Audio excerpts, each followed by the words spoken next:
it's absolutely amazing what you're doing here, and Bruce would like to pass on his congratulations in setting up this centre and this collaboration between an amazing charity, and thank you very much, Alan, for leading that charity and being its patron, because it is, as you say, a very socially sensitive area.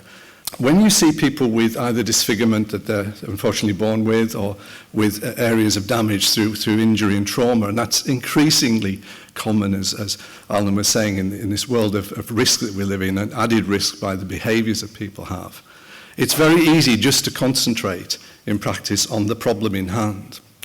I remember an old man who developed an oral cancer, and he presented late. I hope by what you're doing it will never present late again. But undoubtedly, his life was miserable.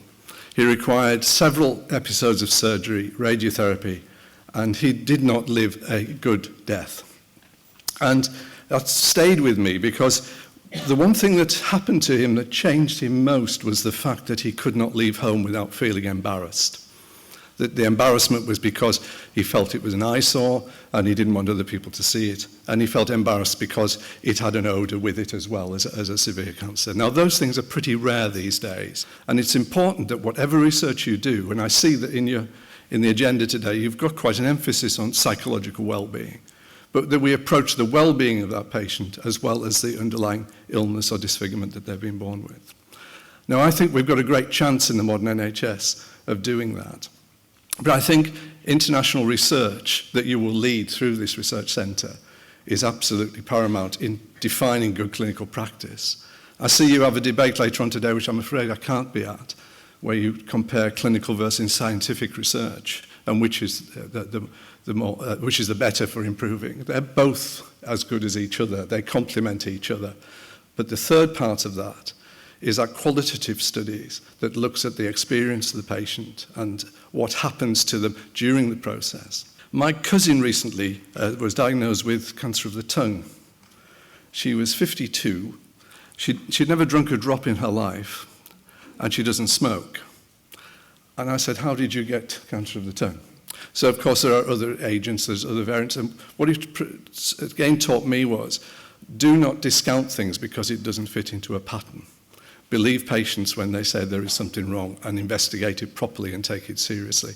Now, she had exemplary treatment, both physically and psychologically, and the support she got was absolutely excellent from her local hospital in North Cumbria.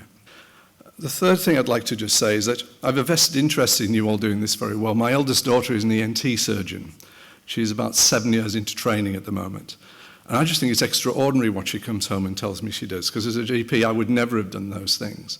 But what she also tells me is a deficiency in the service for support, and we must get that right as well.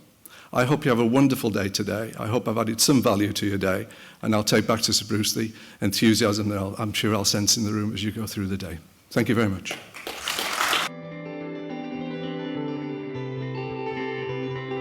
This is absolutely brilliant, creating the world's first ever research centre dedicated to this most socially sensitive part of our body, which will collect major data and organize research to improve patient treatment worldwide. Well done, Saving Faces.